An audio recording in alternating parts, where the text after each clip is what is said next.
Boa noite a todos. Começando mais uma live semanal.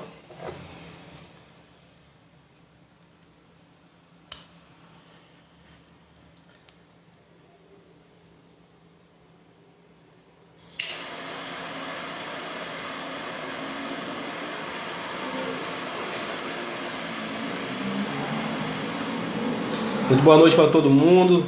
Sejam todos bem-vindos aí à nossa live semanal. Essa é a minha live número 14. Falando sempre aí algum tema relevante no âmbito do direito, em especial do direito penal, que é a minha área, mas não só o direito penal, que a gente atua também em outras áreas correlatas, e a gente sabe que as áreas do direito dialogam entre si. Doutora Márcia, minha prima, obrigado, satisfação ter você aqui. Doutor Rodrigo Pisatti, meu pai, sou João Batista Gomes pai. Um beijo, paizão.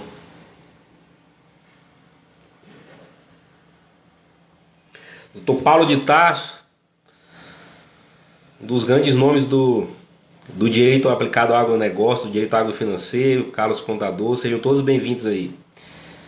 Cachimbos Woods. Hoje eu não estou de cachimbo, eu estou fumando um toscano clássico, mas depois eu vou fumar um cachimbo aqui na próxima live só em homenagem ao meu amigo dos Cachimbos Woods.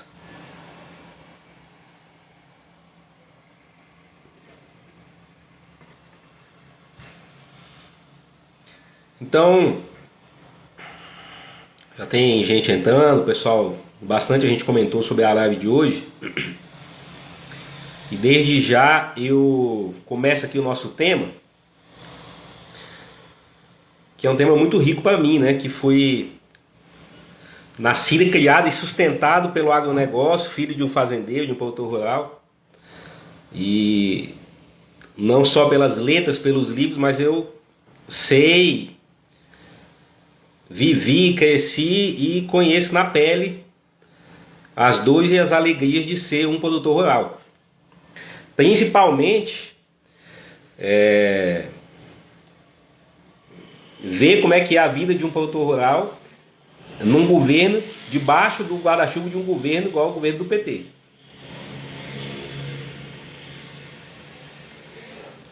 Quem é fazendeiro e quem atua no agronegócio sabe. Mudou só o presidente. Boa noite, Lucélia, seja bem-vindo. Mudou só o presidente. Mas você que foi fazendeiro durante o governo Bolsonaro e agora durante o governo Lula, parece que é outro país, é outro contexto, é outro ambiente, outra interpretação da lei, absurda atrás de absurdo. E a gente vai tratar disso hoje. Tirei a minha doce para limpar durante a live. Dá um tiro para cima aí que qualquer coisa eu te defendo, não dá nada não. Disparo de arma de fogo, só não acertar em ninguém. Doutor Daí, boa noite, seja bem-vindo. Então, meus amigos, antes de qualquer coisa,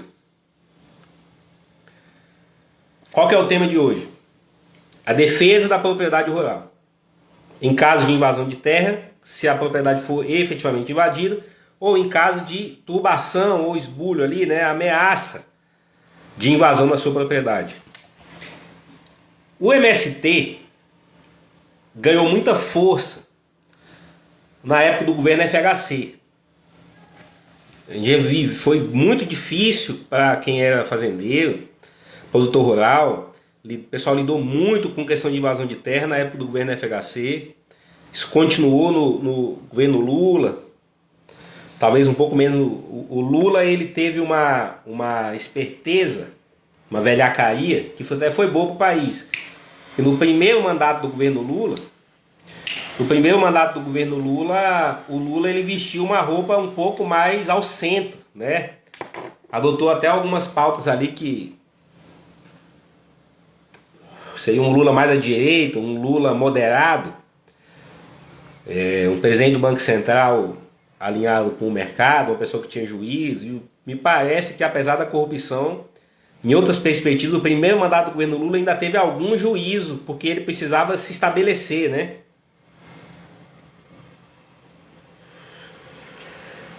Depois, segundo mandato do governo Lula, já caminhou para a esquerda, foi ser quem ele era de fato. Governo Dilma, horrível. Enfim, e a gente sempre teve que lidar com esse fantasma chamado MST e grupos menores de invasão de terra também, que se travessem de movimentos sociais, mas que de movimento social não tem nada.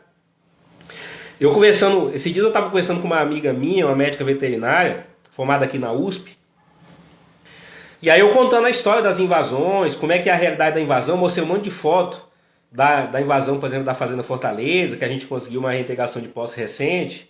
E aí ela, apesar de ser uma pessoa alinhada à esquerda, uma pessoa muito razoável, ela falou, poxa, mas eu não sabia que era ruim desse jeito. O que a USP vende pra gente como MST é outra história. Eu falei, não tem poesia, não tem romantismo, não tem nada de bonito no MST e invasão de terra. Não existe essa luta pelo acesso à terra, nada disso. Vai conhecer uma invasão de verdade, que aí você vai ver a podridão que é aquilo ali. Crime, extorsão, ameaça à vida do produtor, documento falso. A gente vai falar bastante coisa hoje aqui. Eu nem sei se é só essa live de hoje vai dar para falar tudo. Mas vamos começar. Antes de tudo, se você tem uma propriedade urbana ou rural, via de regra, muito do que a gente vai falar aqui também cabe para a propriedade urbana. Saiba você que no artigo 5º da Constituição Federal, apesar de hoje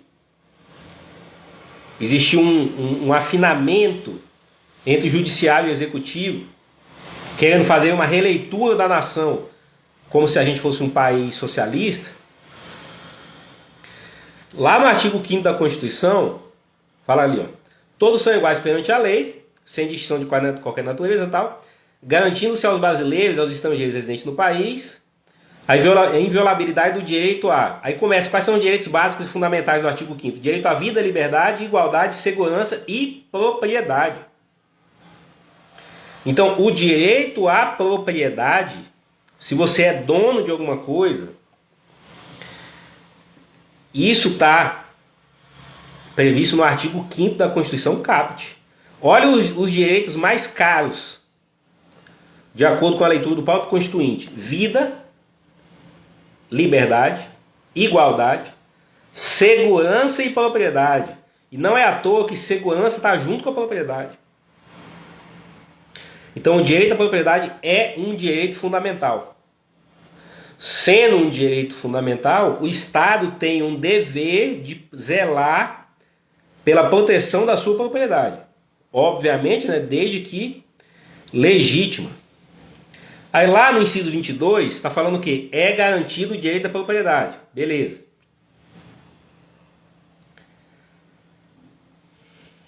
Aí vem: a propriedade atenderá à sua função social. Aqui já é vamos dizer assim, algo que chama a nossa atenção.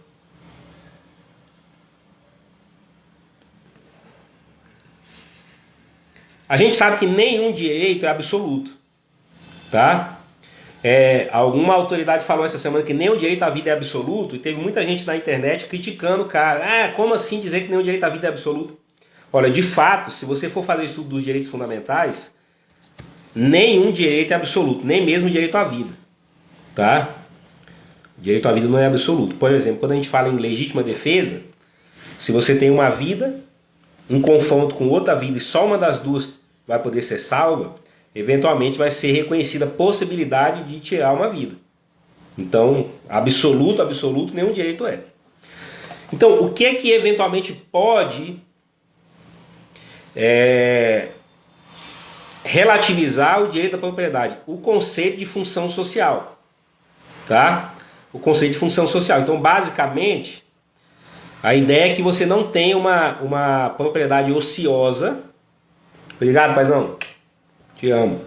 Aprendi tudo aqui. Tudo que eu falar aqui de bom, de correto, mérito desse homem aqui. Eu sou João Batista Pai. Tudo que eu falar aqui de errado, culpa minha. Via de regra, se você tem que ter uma propriedade que atenda a função social, significa que você não deve ter, não é diretriz do Estado que você tenha uma propriedade ociosa né? Então é importante que a sua propriedade, principalmente a rural, seja produtiva. Um terreno urbano que não for produtivo, talvez não vai te dar tantos problemas. Eu me lembro que eu fiz um curso com o professor Arthur Rios, em Goiânia, de direito imobiliário, deve ter uns 20 anos atrás. E aí ele falando sobre a função social da propriedade urbana, ele deu um exemplo interessante. O sujeito, um goiano do pé rachado, cresceu na vida, tal, desenrolou a vida dele, foi para os Estados Unidos. E aí ele achou um lote, acho que foi em Nova York. O cara achou um lote barato para comprar lá em Nova York, um terreno. Aí foi lá e comprou o terreno. Terreno urbano, Estados Unidos. Nossa, mas esse homem ficou feliz e tal, ele ligou pra família, falou: mãe, imagina eu que vim lá da Campininha. Pra quem não sabe, a Campininha é um bairro de Campinas, tradicional lá de Goiânia. Nascido na Campininha, cresci na vida, agora nós temos um terreno aqui em Nova York. Comprou barato. Não deu 10 dias, ele recebeu uma correspondência da prefeitura, intimando ele a apresentar um plano de construção, de utilização, o que ele ia fazer economicamente com aquele terreno. Tinha que apresentar na prefeitura, protocolar na prefeitura até tal dia, sob pena de uma multa enorme. Alguma coisa assim. Então essa é a ideia da função social da propriedade. É o Estado fiscalizar para que você não seja um mero especulador. Então no Brasil, a princípio, você não tem tantos problemas em relação à propriedade urbana, mas a propriedade rural, é importante que ela seja, para cumprir a função social, antes de tudo produtiva. Né? Antes de tudo produtiva. Se você tem uma fazenda que está ociosa, um terreno rural que está ocioso, se você não tem dinheiro para investir, arruma um parceiro, cria gado na meia, arrenda, documenta tudo aquilo, faz aquilo gerar renda de alguma forma e também vai se documentar caso você venha a se deparar com esse problema nefasto aí que é a invasão de terra.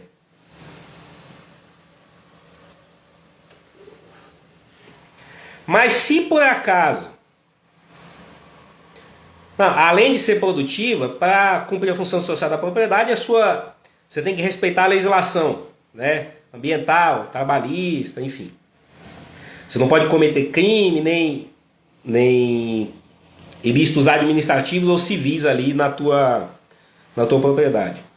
Mas, eventualmente, se for o caso da sua propriedade ser desapropriada, o que fala o inciso 24 aqui da Constituição? A lei estabelecerá o procedimento para desapropriação por necessidade ou utilidade pública ou interesse social, mediante justa e prévia indenização em dinheiro.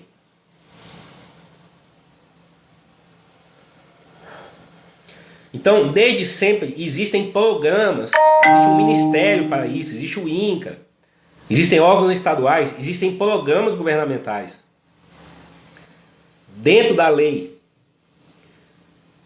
com verba específica para isso e critérios pré-definidos que vão fazer o quê?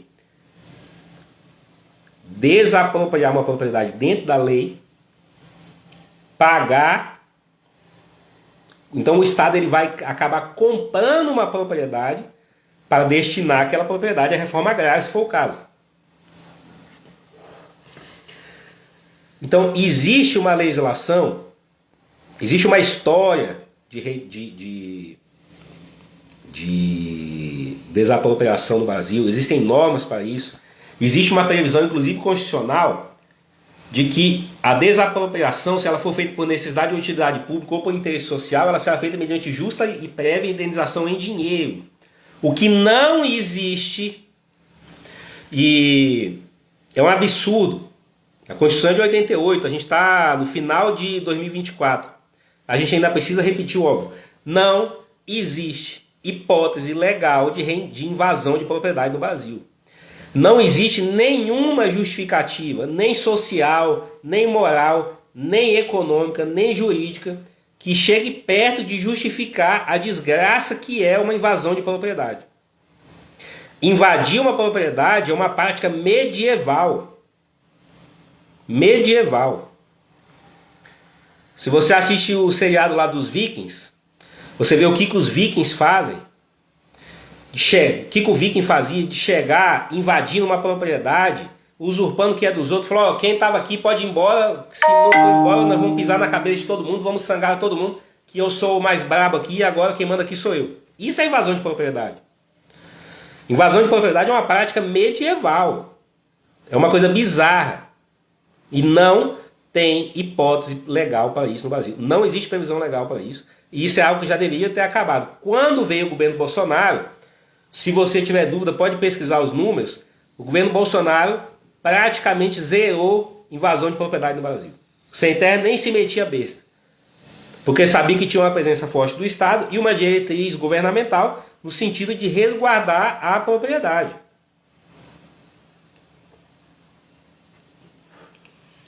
E aí eu quero te falar o seguinte, se a propriedade não cumpre a sua função social, isso não significa que o sem terra tem direito de invadir. Isso não significa que alguém tem direito de invadir a sua propriedade.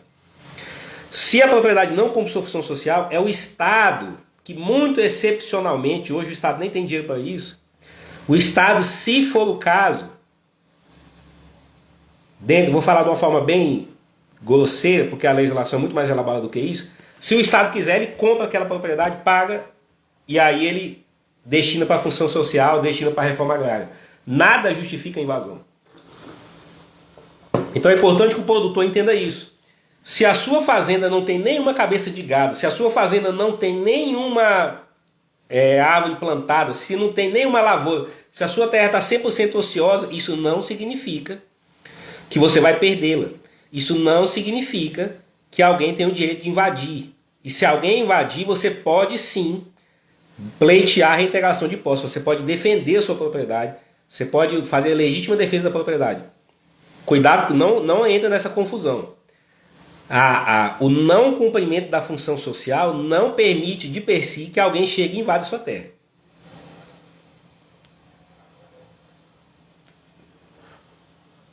Até porque, e aí agora a gente vai falar vamos falar sobre a questão civil aqui. Eu falei um pouco da Constituição, agora vamos falar do processo civil. Né? Então tá, eu tenho uma propriedade. Talvez ela seja, em alguma hipótese, várias possibilidades aqui. Pode ser produtivo, pode ser improdutivo. Estão tentando invadir a minha propriedade. Ou a minha fazenda foi invadida, ela está na iminência de ser invadida. O vagabundo criou ali um acampamento na porta da minha fazenda, tal, não sei o quê. O que eu faço? Olha só. A primeira coisa, o primeiro direito que você tem, está previsto lá no Código Civil. É o desforço imediato ou desforço incontinente. Então, existe legítima defesa. Existe uma legítima defesa prevista no Código Penal, que é para a pessoa, né? Então, se alguém vem te bater, se alguém vem te agredir, se alguém vem te matar, você tem um direito legal de defender a sua integridade física, usando os meios de forma moderada e necessária e proporcional. E o Código Civil, quando trata da posse, ele fala do direito a legítima defesa da posse. É o desforço incontinente, é o esforço imediato. Então, se alguém tenta invadir a sua fazenda, se você está na iminência de uma invasão, o dono, o proprietário ou quem lhe represente pode, por força de lei, agir para repelir imediatamente aquela agressão. Tá? Então você pode defender a sua propriedade. Qual que é o problema? Qual que é o problema aí? Na prática,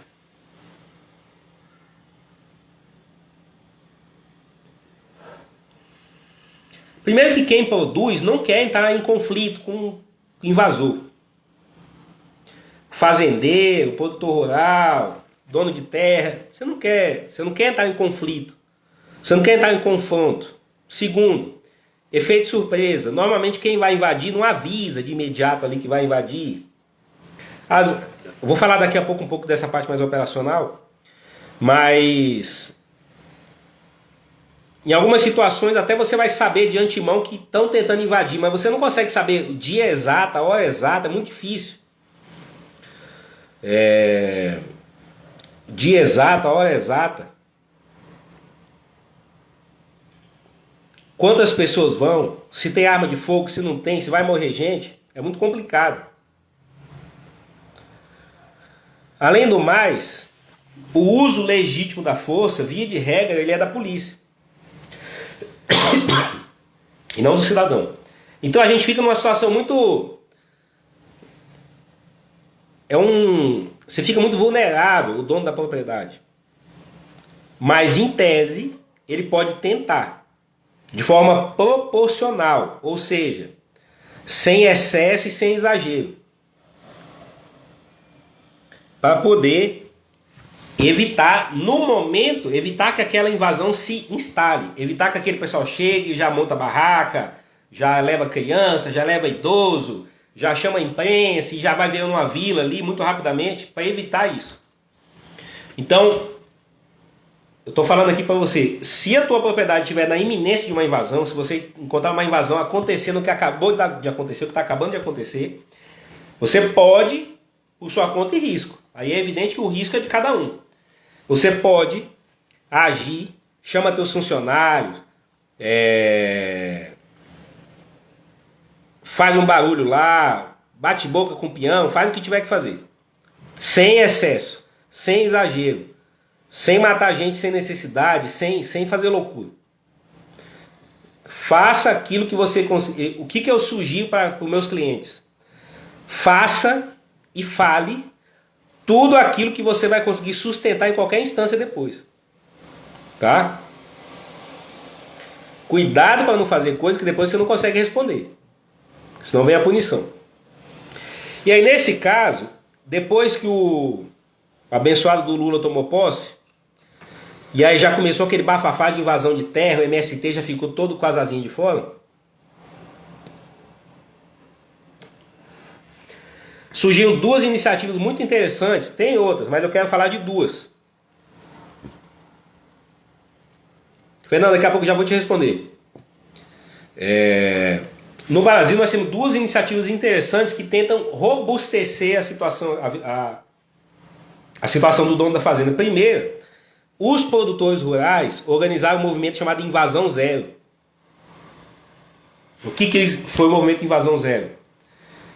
E olha aqui, ó, bem na hora que eu estou falando do movimento Invasão Zero, entrou Roberto Barbosa, que é o presidente do Sindicato dos Produtores Rurais de Tucuruí, presidente muito atuante. Roberto, eu estou começando a falar do movimento Invasão Zero. O movimento Invasão Zero começou no Brasil todo, através de produtores rurais que entenderam que toda fazenda pode ser invadida. O MST agora quer fazer bagunça por causa do governo Lula.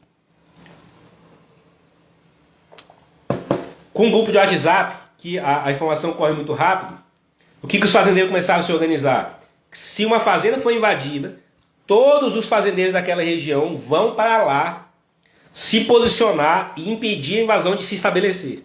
Sem arma de fogo, sem tiro, sem violência, sem matar ninguém, mas com a presença firme, defendendo o seu direito de propriedade. Isso funcionou muito bem. O movimento Invasão Zero funcionou e funciona muito bem. Muitas tentativas de invasão acabaram porque quando chega aquele grupo de sem terra para invadir, quando eles vêm chegando 10, 20, 30, 50, 100 caminhonetes, os produtores rurais chegam e falam não, que não vão aceitar aquilo. E começa a fazer um movimento no sentido de pressionar, de criar uma pressão psicológica, a presença física, aquela linha enorme de caminhonete e tal, mostrando que eles vão ficar ali até que aquela invasão deixe de acontecer. Você viu o quê? Aquela turma de invasores indo embora para casa sem ninguém dar um tiro em ninguém. Então não fica o fazendeiro sozinho. Os fazendeiros se reuniram entre si e fizeram um movimento Invasão Zero que foi muito importante, coibiu e ainda coíbe muita invasão. Uma segunda iniciativa muito importante, e aí ela existe em outros estados também, me parece, mas eu vou falar da experiência que eu sei da patrulha rural.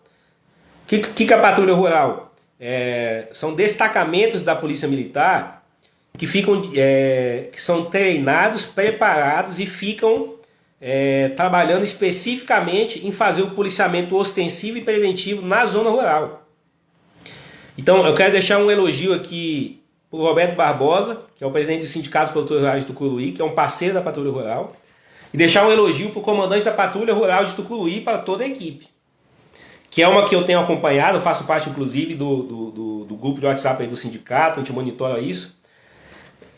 Tão logo um grupo começa a se movimentar para chegar perto de uma fazenda, ou tentem invadir, no primeiro momento, cortou a cerca, entrou, começou a querer, antes de montar uma barraca, a Polícia Militar do Pará, na figura da Patrulha Rural, chega, faz aquela presença ostensiva, se certifica que aquela propriedade tem dono, e aí faz um trabalho de mediação de conflito, sem violência, sem nenhum tipo de excesso, um trabalho muito elegante, muito legítimo, e retira, de alguma forma, não é que a Polícia Militar ela não faz reintegração de posse sem ordem judicial, mas ela evita conflitos, ela media conflitos, e ela resguarda a propriedade, não deixando o crime de esbulho possessório acontecer. Então, com a presença da Polícia Militar, com a comunicação efetiva para aqueles invasores de que aquela fazenda é protegida pela PM e que aquela invasão não vai acontecer, você vai ter ali os produtores rurais em massa, com o movimento Invasão Zero, e o apoio da Patrulha Rural. Também você tende, o invasor de terra, ele percebe o quê? Que ali ele não vai conseguir ficar. Ele não vai conseguir se estabelecer, não vai conseguir montar barraca, ele não vai ficar tranquilo, não vai poder dormir, não vai poder levar o rancho dele. Ele vê que a única coisa que ele pode fazer é sair dali, sem nada de violência. Por quê? Porque é um trabalho que acontece de imediato. Então essas duas iniciativas deixam o produtor rural mais resguardado. E infelizmente isso precisa acontecer porque com o governo Lula o MST ficou mais do que atiçado e folgado e estimulado a realizar invasões. Agora, se a fazenda do sujeito for invadida efetivamente, o que você precisa fazer? Ação de reintegração de posse. Ou talvez uma ação de manutenção de posse. Se tiver ali uma ameaça de invasão, você tem ali a questão da fungibilidade das ações possessórias. Você pode se aprofundar nisso depois, estudando ali no processo civil. Mas basicamente, o que você vai fazer? Rapaz, agora nós temos uma presença de peso, Dr. Sérgio Figueiredo. Doutor Sérgio, satisfação ter o senhor aqui, é uma honra para mim, um dos grandes criminalistas do Brasil. Um grande abraço.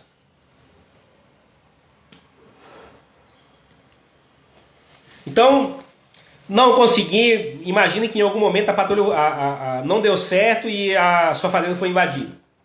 A ação principal das ações processuais, a ação de reintegração de posse. Primeira coisa,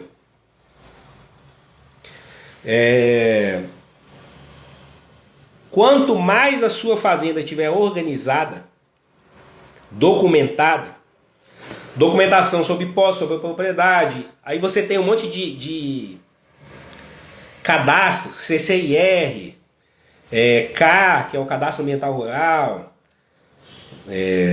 georreferenciamento. Quanto mais a sua fazenda for organizada do ponto de vista documental, título definitivo de propriedade, enfim, cadastro do gado, o que aquela terra produz, folha de pagamento de funcionário, registro de funcionário, funcionário com carteira assinada.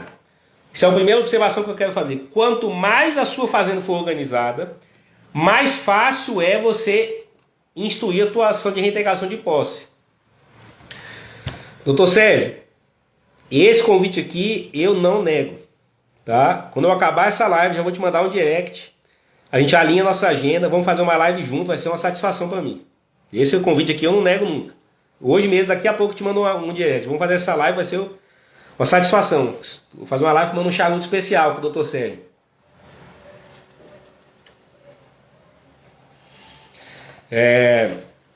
Quanto mais a fazenda estiver organizada, mais fácil é instruir a ação de reintegração de posse.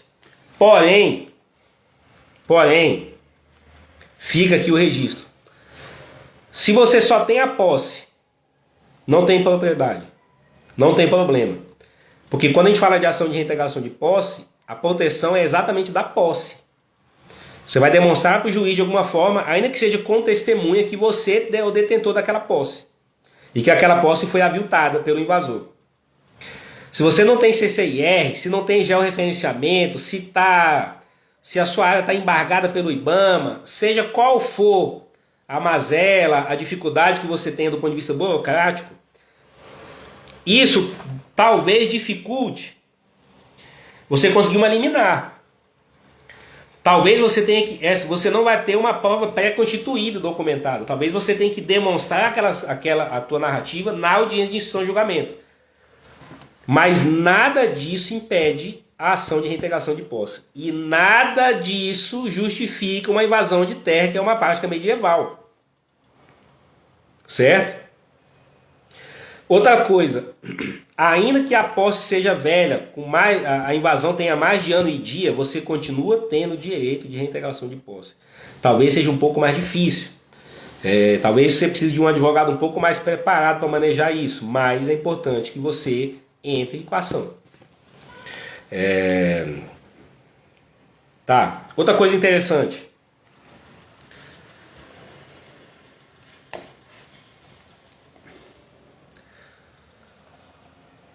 O brasileiro, ele tem uma tendência a ser muito cauteloso com umas coisas e muito relaxado com outras. O brasileiro, ele tem um problema sério na hora de escolher profissional. Se você teve uma terra invadida, eu recomendo fortemente. A ação de reintegração de posse não é uma ação simples de fazer. Ela tem uma série de peculiaridades e um monte de regulamentos específicos do Código de Processo Civil. Então, eu digo para você, se eu tenho alguém amanhã que quer me contratar, se alguém está assistindo aqui essa live e vem me contratar para que eu promova uma ação de reintegração de posse, eu digo para você o que eu vou fazer. Eu vou montar uma banca e a gente vai colocar junto comigo um especialista em processo civil que tenha experiência em ações possessórias. É importante que tenha na banca que vai advogar para você alguém que domine muito bem as regras de processo civil, a jurisprudência do processo civil. Não adianta você contratar um cara que faz um trabalhista da tua fazenda para fazer a reintegração de posse. Se ele não tiver expertise, você vai ter problemas. Você pode vir a ter problemas. Vou dar um exemplo. Você entra com a ação de reintegração de posse, você vai apresentar toda a documentação que você tiver. Você vai mostrar que você preenche os requisitos para obter uma liminar de reintegração de posse, que é o objetivo principal, já consegui logo eliminar. Via de regra, o juiz não vai acolher a liminar, ele vai marcar uma audiência de justificação, que é como se fosse uma audiência para produzir prova, para o juiz decidir ou não se concede eliminar. Vai intimar os invasores, vai mandar um oficial de justiça ir lá na terra, ver quem que é o líder da invasão, e vai citar esses caras para que eles apresentem a defesa deles na justificação, ainda não é a contestação. E aí, tanto você, autor da ação, quanto os invasores vão poder produzir prova daquilo que podem alegar. E aí eu já vou dizer uma coisa para você. Hoje em dia não tem ninguém criança mais, hoje em dia ninguém é bobo. É difícil chegar um grupo no peito e na raça, invadir a sua terra e falar, não, eu sou o valentão e eu quero invadir essa terra aqui porque eu sou mais macho do que o dono e agora o dono disso aqui sou eu. Não é assim que acontece. Camarada invade a sua terra, aí quando a polícia chega lá ele está cheio de documento. Ou porque é uma associação de quilombola, ou porque é uma associação de ribeirinho, ou vão dizer que são descendentes de índio, que aquela terra é originariamente indígena. Vai ter algum bafafá ali, alguma burocracia ali, alguma narrativa esse pessoal tem.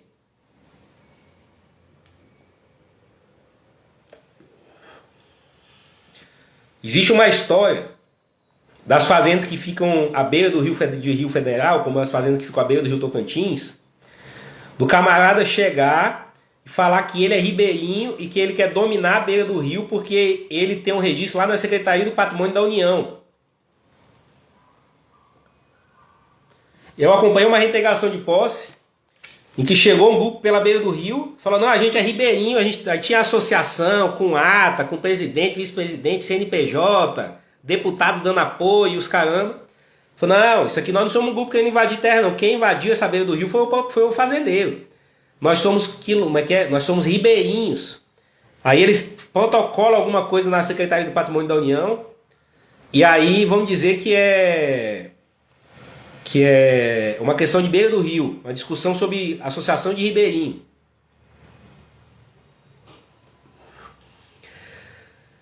Se você não tiver muito cuidado, isso induz uma competência federal, porque a Secretaria do Patrimônio da União é um órgão federal. Se for um rio federal, você vai ter uma narrativa de que existe o interesse da União. Então tem que ter um advogado muito habilitado.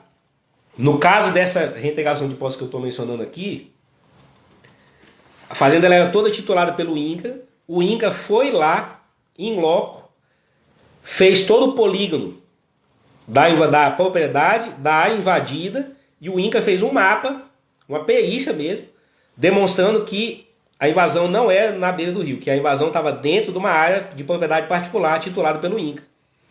Então aquilo ali era uma questão de interesse privado, competência da Justiça Estadual, não da Justiça Federal.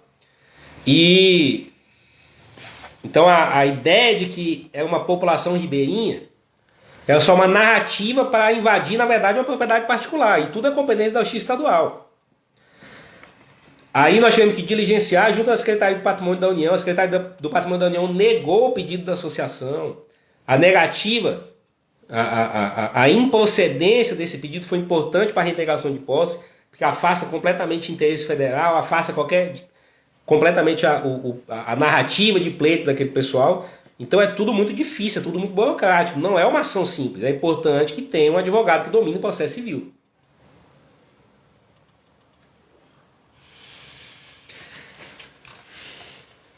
Quando você pega essas narrativas, e aí é hora de ter uma equipe multidisciplinar.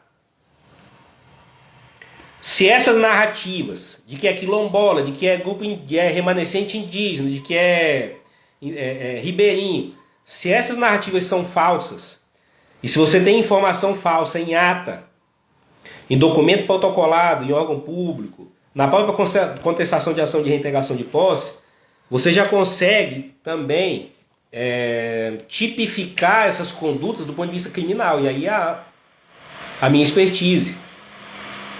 Então você vai ter falsidade ideológica, estelionato, fraude processual, ameaça, o próprio esbulho possessório, uma série de crimes que são cometidos ali durante esse contexto.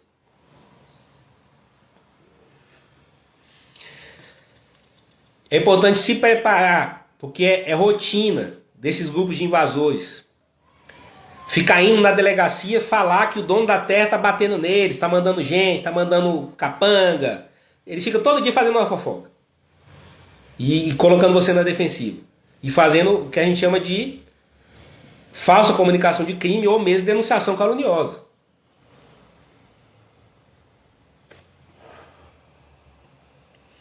Além desses detalhes, que todos eles têm que ser muito bem estudados pelo advogado,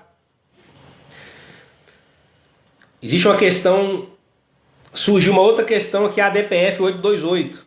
Quem tiver interesse, pesquisa a DPF 828. A DPF 828 foi uma discussão no... o Lucélio falou uma coisa interessante, crime ambiental na área de APP. Isso aí acontece demais. O camarada invade, e Lucélio, olha o problema. A turma invade a fazenda. Normalmente eles não chegam pela entrada principal, eles chegam pela área de reserva para poder entrar na clandestinidade e vão se estabelecendo ali. Desmata a APP, às vezes vende madeira, às vezes caça onde não pode. Arma de fogo também, via de regra, é muito comum. E pode acontecer de ter um desmatamento relevante, desse desmatamento ser mapeado via satélite e do IBAMA ainda vir embargar a fazenda do dono, por conta de um desmatamento feito por por invasores. Outro problema. Por isso que tudo tem que ser muito bem documentado e se o fazendeiro não for muito bem assessorado, ele não dá conta sozinho. Porque é muita coisa, é um assunto muito complexo. A gente tem a DPF 828, que trata do quê? Regras de transição para invasões que aconteceram até dia 31 de março de 2021. Então, invasões de propriedade que aconteceram ali durante a pandemia, o STF estabeleceu alguns critérios para efetivar a reintegração de posse. E aí é outro problema, porque o STF determinou que os estados criassem comissões de conciliações agrárias para mapear a área, uma comissão multidisciplinar, para fazer reuniões, para tentar mediar e fazer uma reintegração de posse de forma negociada. De acordo com a DPF 828, vou falar em linhas gerais aqui, só se essa comissão de conciliação agrária não conseguir, não tiver êxito na reintegração, aí que a polícia militar poderia chegar lá e efetuar, junto com o oficial de justiça, a reintegração forçada. Aí é um outro problema. Por quê? Porque quando você vai conseguir, quando você consegue eliminar, que já é uma luta, e aí você vai pleitear a efetivação do cumprimento da liminar de reintegração de posse, aí os grupos vão falar que a invasão aconteceu até 2021, ou existe uma tese de que a Comissão de Conciliação Agrária ela deva acontecer em qualquer invasão. Em qualquer invasão, independentemente da data. Numa interpretação sem nenhum tipo de fundamento legal. E essa matéria chega até o Supremo, porque se o juiz nega o pedido da associação de manter a Comissão de Conciliação Agrária, o advogado deles ou a própria Defensoria Pública vai entrar com uma reclamação constitucional, essa questão vai até o Supremo. E aí o Supremo tem que analisar se aplica ou não para aquela invasão a DPF 828.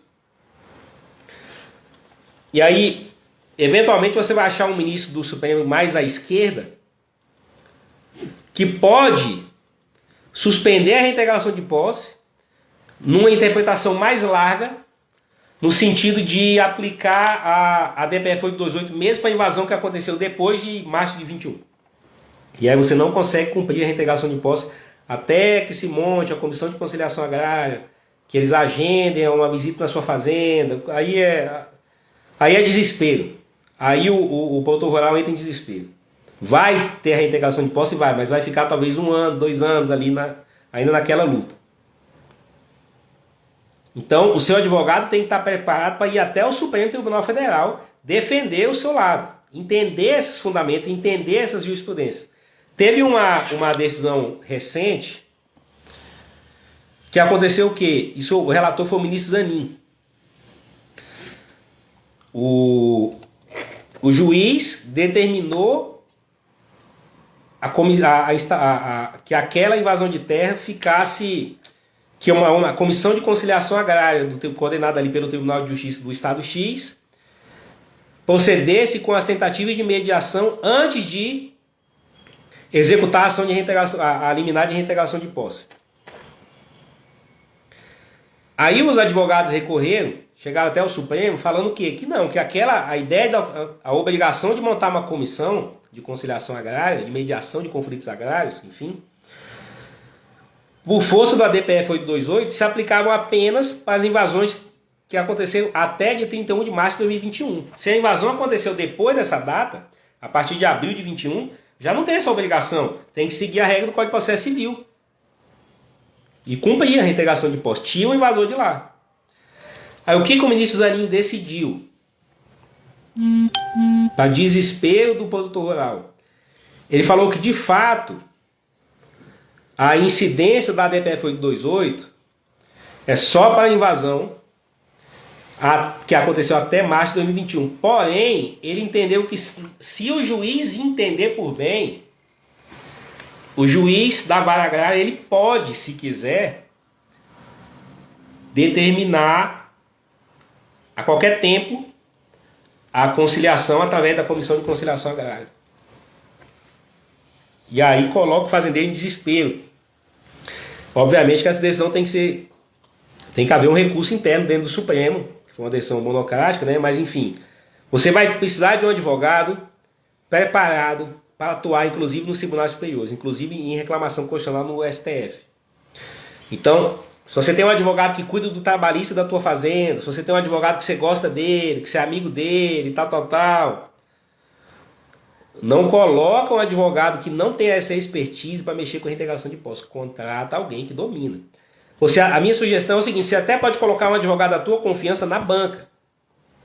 Contata um escritório que domina esse assunto e coloca junto o advogado da tua confiança só para ele te passar informação, para fazer o meio de campo entre você e aquele escritório ali. Mas é importante ter um advogado que domine esse assunto. Porque não é brincadeira.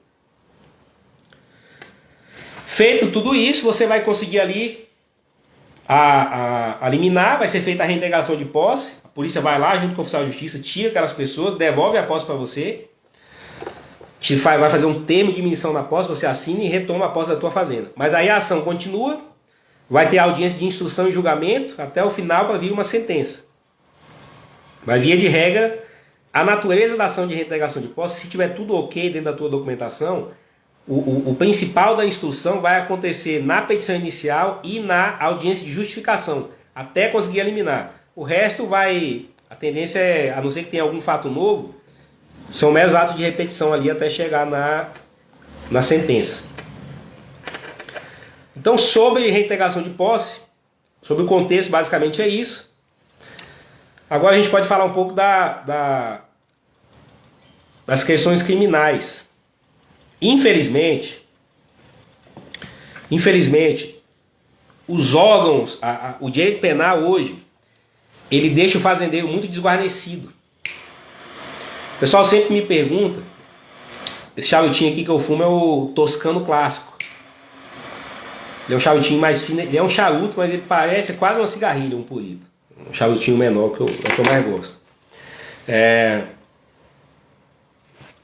Infelizmente, o direito penal protege muito pouco a propriedade rural. O crime de esbulho possessório é um crime de menor potencial ofensivo. É difícil até de você conseguir que a polícia instale o procedimento. Normalmente você chega na delegacia de polícia civil, você consegue ali no máximo fazer um boletim de ocorrência.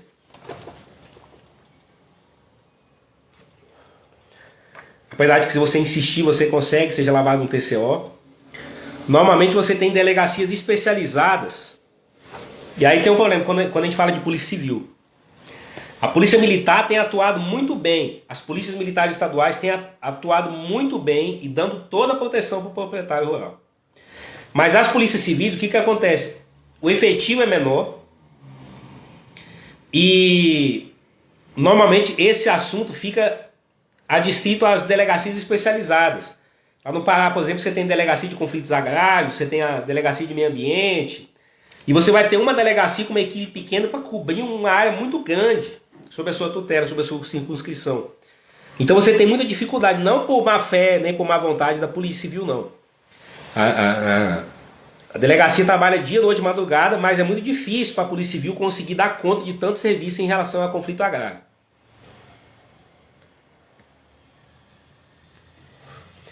Apesar de que em algumas situações a gente vê as DECAs atuando bem. Você vê algumas notícias em que a Polícia Civil chegou e atuou muito bem. Mas em outras você vai ver que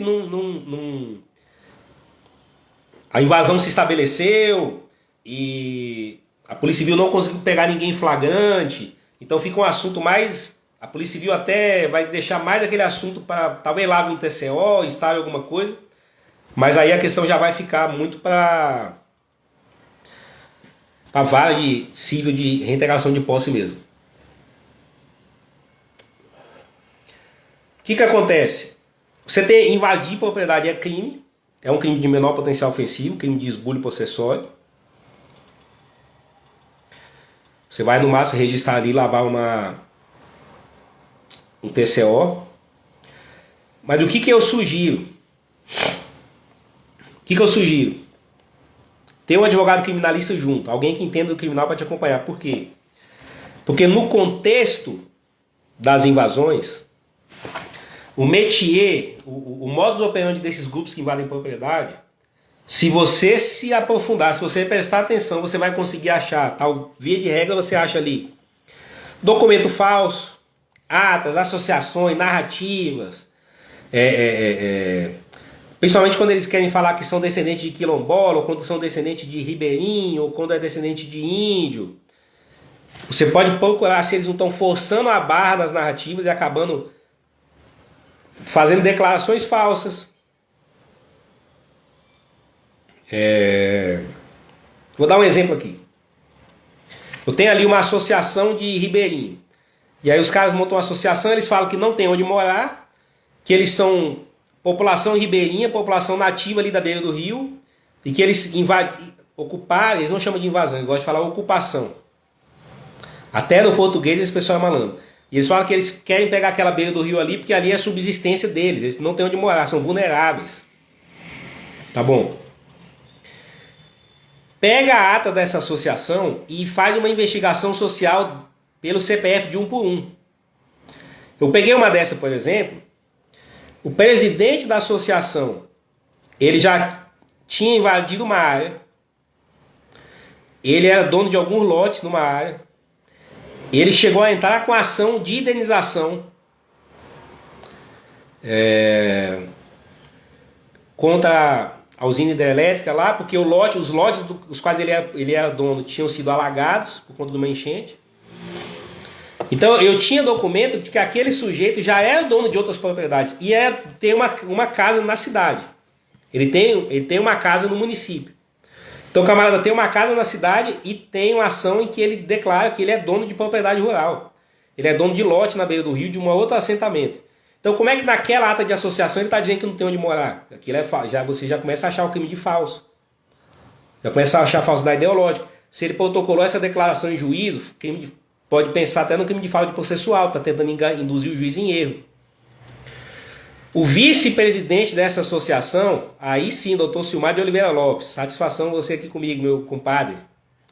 Aqui, Silmar, fumando um toscano clássico. Aí eu levantei que o vice-presidente da associação, se joguei o nome dele no site do Tribunal de Justiça, e ele era dono de uma empresa de locação de máquinas. Dono de uma empresa de locação de máquina, tinha uma carta fiança de R$200 mil. Então o camarada ele era empresário. Só uma carta fiança lá, um empréstimo que ele pegou foi R$200 mil.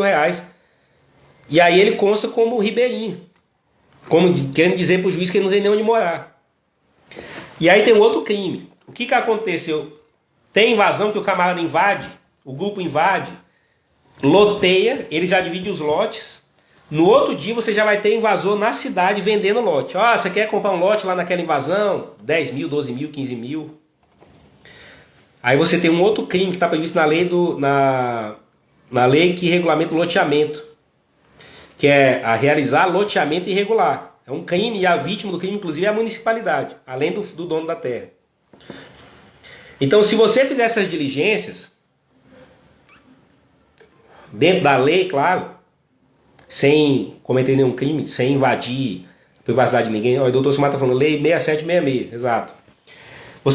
O advogado consegue fazer essas diligências, documentar tudo isso e já leva para a Polícia Civil isso, ponto.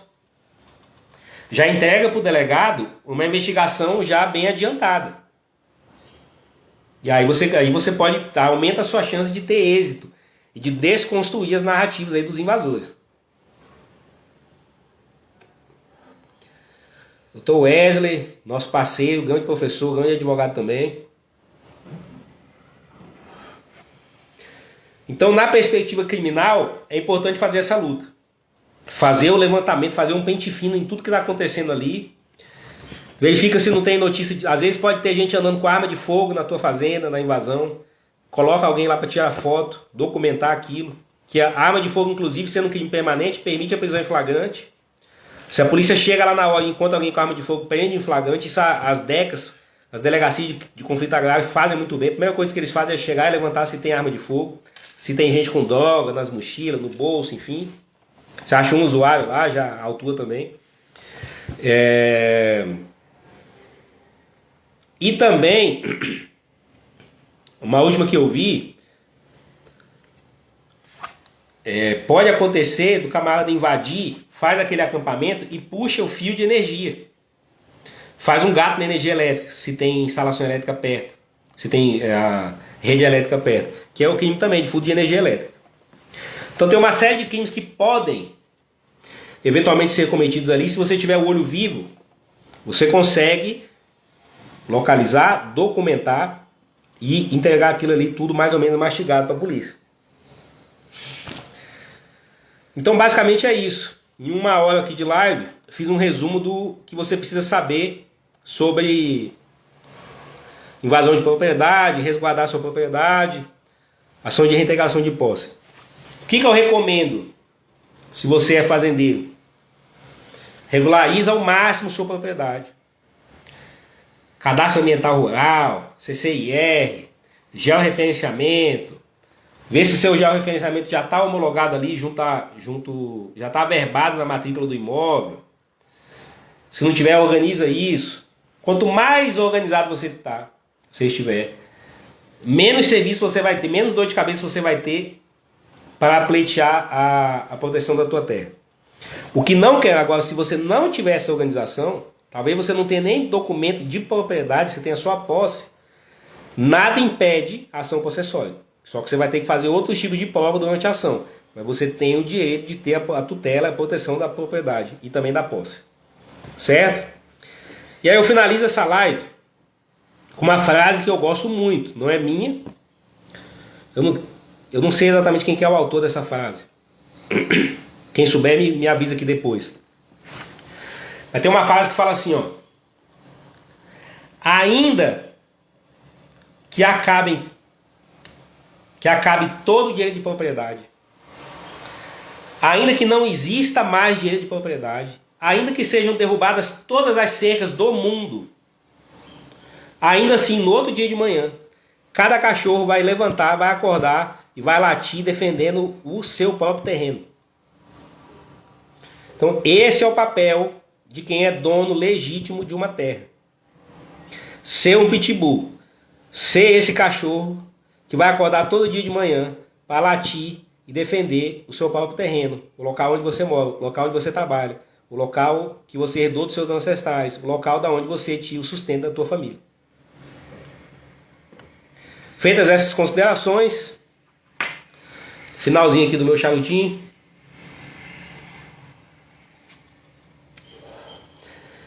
Um prazer mais uma vez estar aqui com todos vocês. Eu lembro quando eu mudei para Goiânia. Quando eu me mudei para Goiânia eu tinha 15 anos. Eu fui terminar o 2º grau e fazer o vestibular. Mas morria de saudade do meu pai e da minha mãe. É uma saudade que rasgava o meu coração. E você não tinha essa tecnologia de... Doutor Paulo, muito obrigado, uma satisfação imensa ter o senhor conosco. O senhor não é só um parceiro, mas o senhor é um amigo pessoal. Receber um elogio do doutor Silmar, do doutor Paulo, da Márcia, que é doutora advogada também, minha prima, é uma satisfação. Quando eu mudei para Goiânia, a gente só conseguia falar com pai e mãe por telefone e era muito caro. A gente tinha que ligar meia-noite. Era Brasil Telecom, Embratel, Telebrás, não sei. Era caríssimo. Se você ficasse falando muito no telefone, no final do mês você não conseguia pagar a conta. Então eu falava com meus pais uma vez por semana, tarde da noite, porque era mais barata a ligação. Hoje a tecnologia dá essa bênção pra gente. Eu estou aqui fazendo uma live aqui em São Paulo capital, meu pai presente, minha mãe presente, minha prima, a doutora Márcia, meus amigos, e a tecnologia em curta distância, e a gente consegue confraternizar mesmo à distância. E em especial, esse charuto aqui, ele não é só um hobby, né, um prazer, não é só uma degustação pessoal minha. Tradicionalmente se fuma charuto para comemorar o nascimento de criança, né?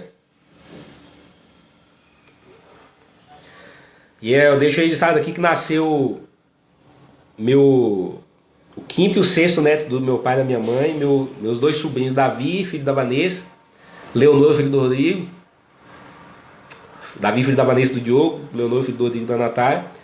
essa semana e esse charutinho aqui para comemorar o nascimento dos moleques. Meus amigos, vou encerrar a live aqui.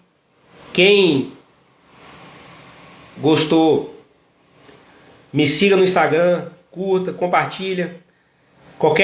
Quem tiver sugestão de assuntos pra gente tratar, bate um papo comigo no direct, me manda mensagem, tô aqui à disposição.